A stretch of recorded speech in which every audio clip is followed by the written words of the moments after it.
Jujur, di awal tuh gue sempet ragu untuk review Poco X6 5G. Ya, ini spesial, tapi karena versi Pro-nya masuk, jadi berasa kurang aja.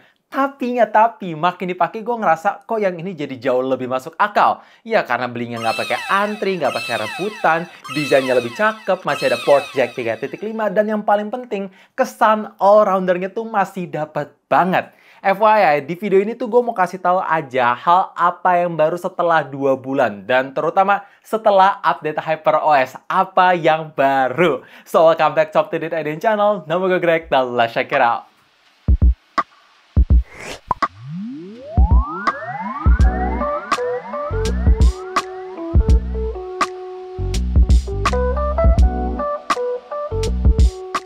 Ya cukup disayangkan ketika HyperOS bukan jadi OS pre-installed. Artinya umur HP ini udah kemakan 1 kali major software update. Tapi kalau misalkan kalian tanya, Bang, apa aja yang baru di HyperOS? Total gue menemukan ada 5, jadi ini banyak dan berasa banget.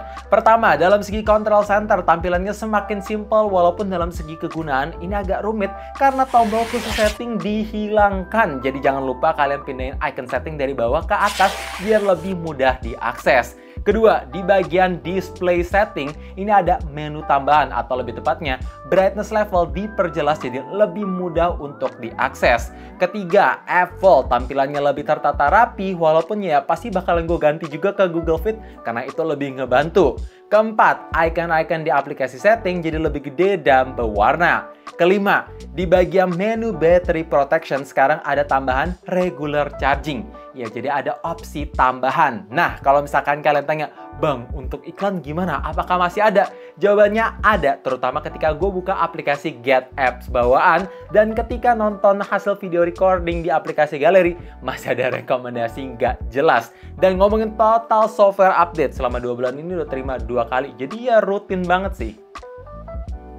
Snapdragon 7S Gen 2 potensinya tuh besar banget, tapi ketika di-update HyperOS hasilnya malah bikin bingung. Iya, untuk angka sintesis benchmark Antutu ada turun sedikit, tapi ya sekarang bisa lebih awet dan lebih adem.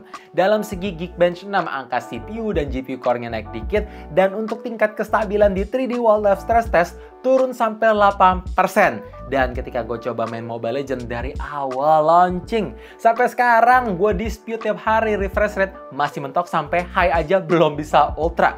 Jadi harusnya ini bisa lebih stabil, tapi somehow ketika gue main Mobile Legends untuk push rank di menit ke-20 lagi teamfight, ada berasa frame drop yang cukup ngeganggu sih. Apalagi setelah update HyperOS, sentuhannya tuh jadi kurang responsif. Padahal ketika di home screen gue scrolling sana sini berasa satset mulus, tapi di Mobile Legends doang dan di game itu berasa agak kurang aja. Apakah ada kalian user Poco X6 yang merasakan hal ini? Coba komen di bawah biar gua tahu.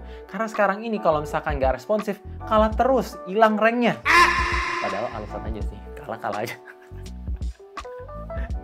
Buat kualitas kamera di HP ini gue ngerasa sama aja kayak sebelum di-update HyperOS. Iya, foto 1 kali bandingin sama 4 kali in sensor zoom dengan objek yang sama dan posisi yang sama, hasilnya bisa berbeda. Padahal ini menggunakan sensor kamera yang sama juga. Jadi warnanya itu beda total dan dalam segi detail 4 kalinya agak turun. Jadi saran gue, jangan sering-sering pakai 4 kali in sensor zoom. Pakai normal aja. Hasil foto ini mendekati natural, dynamic range-nya bagus, walaupun dalam segi exposure mesti sering-sering dimainin biar kontras dan highlight bisa kelihatan lebih sesuai apa yang kalian lihat. Walaupun memang untuk low light, ya ini sih memang detailnya turun, tapi night mode-nya masih cukup ngebantu. Makanya kalau misalkan kalian pengen beli HP dengan Snapdragon 7S Gen 2, tapi dari perusahaan Xiaomi atau Poco, gue lebih menyarankan Redmi Note 13 Pro 5G sih. Mahal dikit, tapi kameranya lebih bagus. Bukan karena lebih besar resolusinya ya guys, tapi karena sensornya somehow lebih ke-optimize aja di sana. Dan untuk ketahanan baterai rasanya emang sedikit lebih boros walaupun di Antutu tadi penggunanya lebih awet. Tapi ya ketika gue coba real life, ya rata-rata makan 2% lebih banyak ketimbang MIUI sebelumnya. Tapi so far ini ketolong karena charging 67 watt sih, jadi nggak terlalu deal breaker. So guys, intinya update HyperOS di HP ini tuh banyak banget bawa perubahan, peningkatan, sekaligus pengurangan. Jadi kalau misalkan kalian tanya, Bang, apakah masih layak untuk dibeli sekarang? Jawaban dari gue tergantung kebutuhan kalian. Kalau misalkan emang butuh mendesak nyari smartphone all-rounder di bawah 4 juta, ya silakan beli aja, nggak akan kecewa. Tapi kalau misalkan kalian orangnya sabar dan mau nabung 1 juta lebih mahal, jelas yang versi X6 Pro jauh lebih worth it karena performa yang ditawarkan gila, nggak ada obat sampai video ini direkam. Kalau misalkan kalian gamers ataupun non-gamers, tetap performa ngebut itu akan ngefek ke penggunaan jangka panjang yang lebih oke. Karena makin diupdate aplikasi dan game itu makin berat, butuh performa yang menunjang lebih tinggi. Tapi gimana guys, buat kalian yang udah menggunakan Poco X6 5G ini, coba share keluh kesahnya di bawah supaya yang lagi bingung bisa dapet jawaban pasti. Gue berharap dengan adanya video ini kalian bisa terbantu, dan kalau misalkan kalian terbantu, boleh juga bantu like, share ke teman-teman, sekaligus subscribe buat kalian yang belum subscribe, sekaligus nyalain lonceng notifikasinya juga supaya tahu kapan video baru diupload. And as always, stay safe, stay healthy, dan stay updated with up to date. Thank you guys.